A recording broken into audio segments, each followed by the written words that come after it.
Comparing Thor and Superman is one of those classic debates that seems straightforward but proves far more complicated the longer you analyze it. Both are icons within their respective comic book universes. Thor in the Marvel Universe, Superman in DC, and both, at different times and in different stories, been described as virtually unbeatable. To truly compare their power levels, we need to look at their origins, abilities, limits, and the intentions behind their creation. Superman first appeared in 1938, conceived as the ultimate immigrant story, a being from another planet who achieves impossibly good things on Earth thanks to the powers he draws from our yellow sun. His basic powers are well known to anyone who's glanced at a comic book: flight, super strength, invulnerability, heat vision, cold breath, X-ray vision, super speed, and, in earlier eras, even more wild abilities like super hypnosis or time travel. Writers have sometimes referred to him as the man who can do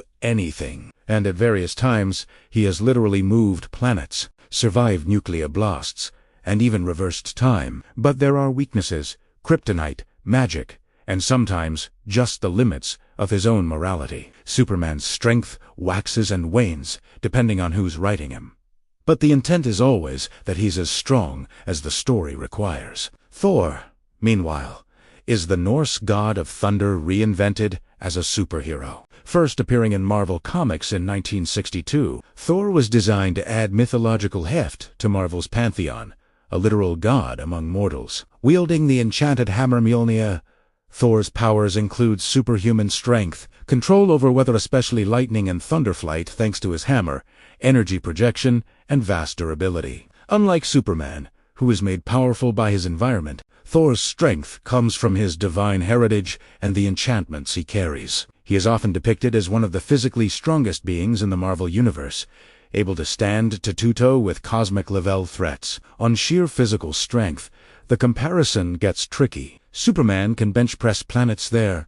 It's a famous story where he does this for days without breaking a sweat. Thor, too, has performed world-shaking feats, holding up the Midgard serpent, which is said to encircle Earth, or trading blows with the Hulk, another Marvel powerhouse. Both are depicted as capable of destroying mountains with a punch or battling giant alien monsters in space. When it comes to raw physicality, their universes treat them as near equals, though Superman's highest feats are sometimes portrayed as more outrageous simply because DC Comics have historically leaned into the limitless potential of their heroes.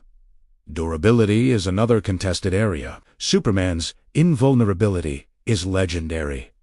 Bullets bounce off him. He has withstood the force of a supernova, and even in stories where he's injured, it's usually by the rare threats of magic or kryptonite. Thor, by contrast, is less invulnerable and more immortal. As a god, he can survive wounds that would kill any mortal, heal rapidly, and resist most forms of harm. However, Thor has been injured or even killed in Marvel stories, only to return thanks to the rules of Asgardian mythology. Superman's survival often relies on his powers remaining intact, while Thor's is tied to his godly essence. Speed is a clear area where Superman holds the upper hand. He's famously faster than a speeding bullet, but in practice, he can move at or beyond the speed of light, travel between solar systems, and race the Flash.